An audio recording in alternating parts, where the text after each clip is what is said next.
31 August रोजी रात्री 10 वाजताच्या दरम्यान झाशी राणी चौक परिसरात एका दुचाकीवरून 2 महिला जात असताना एका कारने मागून येऊन त्यांना धडक दिली, ज्यात महिलांचा तोल गेला व त्या खाली कोसळल्या। फिर्यादी महिलांनी पोलीस ठाण्यात जाऊन तक्रार दिली आहे। त्यांच्यापैकी एका महिलेचा उपचार लता मंगेशकर हॉस्पिटल येथे सुरू आहे व आरोपीला ताब्यात घेण्यात आलाय। सदरची घटना ही 31/8/2024 रोजी रात्री 10:15 ते 10:30च्या दरम्यान झाशी राणी चौक येथे झाली आहे।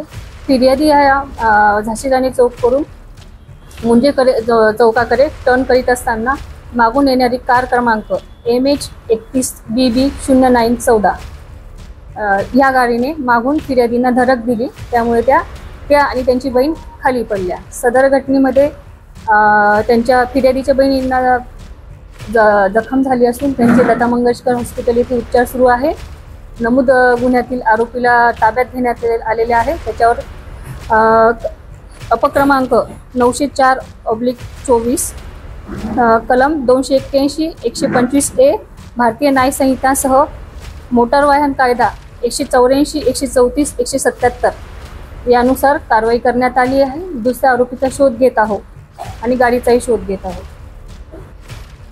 सदर गुन्ह्यातील आरोपीचं नाव आहे अतुल सुरेश कोरे, वय वर्ष 24, हिंगणा।